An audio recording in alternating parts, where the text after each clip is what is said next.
నమస్కారం. అనంత భక్తి సనాతన ధర్మం ఛానల్ కి స్వాగతం.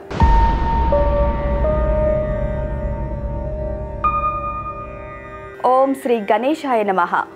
ఓం శ్రీ సరస్వతి నమః. ఓం శ్రీ గురుభ్యో నమః.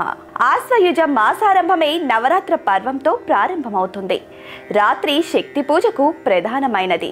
నరక చతుర్దశిగా ప్రసిద్ధి పొందిన ఆశ్వయుజ బహుళ చతుర్దశిని దీపరాత్రిగా పేర్కొంటారు. దీపావళి అమావాస్య మహాపర్వంలో ఈ చతుర్దశి ప్రధాన భాగం.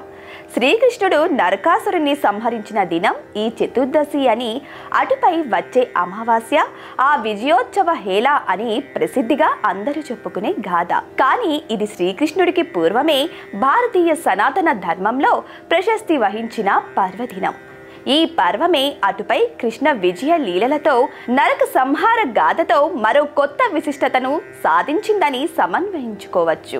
రుద్రోదివ ఉమారాత్రి అని చెప్పినట్లుగా దేవి ఆరాధనకు ముఖ్యమైన రాత్రి ఉత్సవాలు దీవాలి రాత్రితో ముగియడం ఒక విశేషం.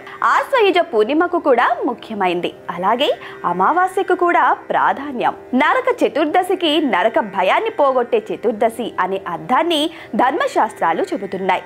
దుఃఖమయమైన నరక బాధలను నివారించే శక్తి ఈ పర్వానికి ఉందని స్పష్టమవుతుంది. ఈ చతుర్దశి నాటి రాత్రిని కాలరాత్రి అంటారు. దీపోత్సవ చతుర్దశాం కాలరాత్రిస్తు పర్వస మహారాత్రిర్మహేశాని యజ్ఞమావాస్య యాయుత అని శక్తి సంగమ తంత్రం చెబుతున్నది. నరక చతుర్దశి దీపోత్సవంలో ప్రధాన రాత్రి అని ఉపాసన గ్రంథాలు కొన్ని స్పష్టపరుస్తున్నాయి. ఉత్కల, వంగ రాష్ట్రాలలో కొన్ని చోట్ల ఈ రోజున మహాకాళి పూజలను పెద్ద స్థాయిలో నేటికి నిర్వహిస్తుంటారు. కాళస్వరూపిణి అయిన జగదంబను ఆరాధించి కాలిని భయాన్ని పోగొట్టుకొని కాలమంతా అనుకూలంగా ఆనందంగా గడవాలని ఉపాసించే పర్వమిది.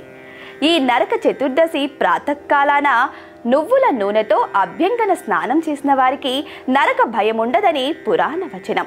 యముని స్మరించడం, నమస్కరించడం ఈ రోజున శ్రేష్ఠ కృత్యం. కొందరు యమతర్పణం పేరుతో యమునికి ప్రీతిగా తర్పణలు విడుస్తారు. ఈ విశ్వ నిర్వహణలో ఒకే పరమేశ్వరుణ్ణి అనేక విధాలుగా వ్యవహరిస్తుంటారు. కాలస్వరూప శక్తిగా యముడు ఆరాధ్యుడు.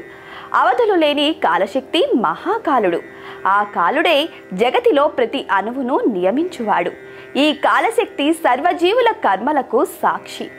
ఆయా జీవులకు తగిన సమయంలో తగిన గతులనిచ్చే కాలమే అంతటినీ యమిస్తున్నది.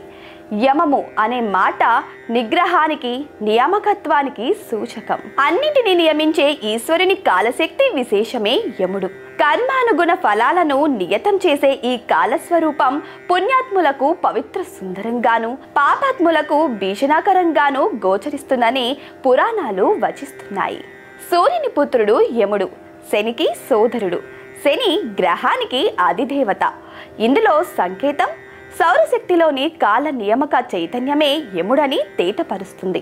యముణ్ణి భక్తిగా నమస్కరించే వారికి కాల ప్రతికూలాలు కలుగవని తాత్పర్యం. నరక చతుర్థిని కాలరాత్రి అని, దీపావళి అమావాస్యకు మహారాత్రి అని శాస్త్రం పేర్కొంటున్నది. ఈ రెండు రాత్రులలోనూ దీపాలను వెలిగించడం, కొన్ని ప్రాంతాలలో కొన్ని రకాల కర్రలను మండించి ఆకాశానికి చూపించడం సాంప్రదాయం. ఇవి పితరులకు సద్గతిని కలిగిస్తాయని ప్రాచీన శాస్త్రవచనం.